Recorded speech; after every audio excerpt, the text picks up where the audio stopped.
Et comme promis, on va maintenant parler bande dessinée avec le premier tome de Yokozuna, un manga passionnant. Premier tome donc, c'est aux éditions Kana. Le scénariste de cette BD nous fait le plaisir d'être sur le plateau de TV5 Monde. Bonjour Jérôme Hamon, merci donc d'être avec nous. Alors Yokozuna, c'est le rang le plus élevé que peut atteindre un sumo, lutteur japonais, lutte japonaise. Peut-être un mot d'abord sur cette histoire finalement, ce jeune chat qui va devenir très célèbre à travers la planète, celle du jeune chat qui va devenir Akebono. Histoire. C'est une histoire incroyable. C'est l'histoire d'un jeune hawaïen de 18 ans qui part de chez lui pour aller au Japon et tenter sa chance dans un sport dont il ne connaît absolument rien, une culture dont il ne connaît absolument rien. Et qui rêve de devenir Yokozuna. Alors tout n'est pas simple au départ pour lui, on le voit très bien dans votre BD. C'est une histoire d'amitié, de courage, inspirée donc d'une histoire vraie. Un sumo comme ça étranger qui arrive, ça fait polémique. Vous, à titre personnel, c'est plutôt audacieux. Pourquoi vous lancez dans un manga sur le sumo précisément ? Je suis passionné de l'Asie. J'adore tout ce qui touche à l'Asie et au Japon. Et j'ai voulu partager cette passion avec les gens. Donc j'ai cherché un sujet qui n'avait pas été traité.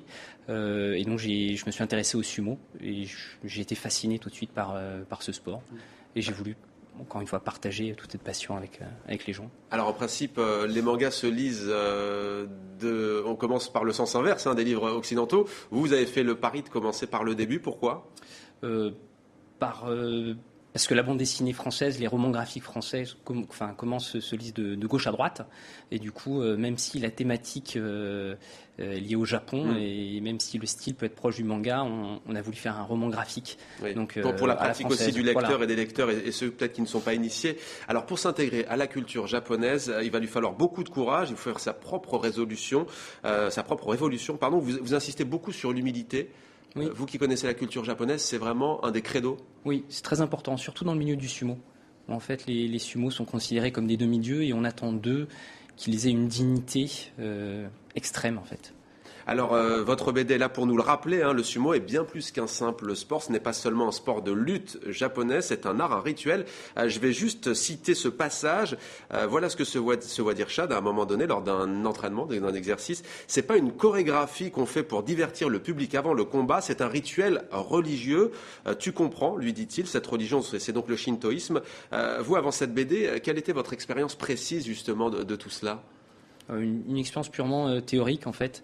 Et du coup, en m'intéressant beaucoup plus à cette culture, j'ai pu comprendre vraiment les liens qu'il y a entre le sumo et le shintoïsme et comprendre, voilà. Lui, il est obligé aussi d'embrasser finalement cette religion quelque part, sinon il ne peut pas devenir sumo, il ne peut pas atteindre ce niveau. Exactement, disons que, il y a des rituels avant combat et que c'est vrai que quand on ne comprend pas les gestes, quand on ne comprend pas la signification des gestes, Chad les fait comme le ferait n'importe quel athlète. Voilà, un geste, c'est un geste. Et s'il ne met pas l'intention qu'il y a derrière, qui est très important au Japon, dans tous les rituels, comme la cérémonie du thé, il y a toute une intention à mettre dans les gestes et tout ça. Il faut vraiment les respecter, quoi. Alors, dessin signé Marc Van Strassel, que vous connaissez bien. Un dessinateur, ça se dit mangaka, c'est ça. Je ne sais pas si Marc lui s'appelle comme ça.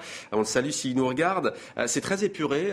Pourquoi ce choix artistique, en fait ? Est-ce que vous en avez parlé entre vous ? Est-ce que vous étiez en osmose là-dessus ? Oui, complètement. C'est pour ça qu'on a décidé de travailler ensemble sur le sujet. En fait, Marc voulait vraiment retranscrire les atmosphères qu'il pouvait y avoir au Japon. Il est aussi passionné d'Asie. Du coup, il a voulu retranscrire toute cette poésie. Vous y êtes allés ensemble tous les deux ? Non, on n'a pas eu l'occasion encore d'y aller, mais ça fait partie du projet. Ça va se faire sans doute, voilà. Ouais. Alors, précisons-le, Akebono veut dire l'aube, l'aurore en japonais. Il a marqué donc l'histoire du sumo, on l'a dit, il est né à Hawaï. Est-ce que cette BD sera traduite en japonais ? Nous l'espérons.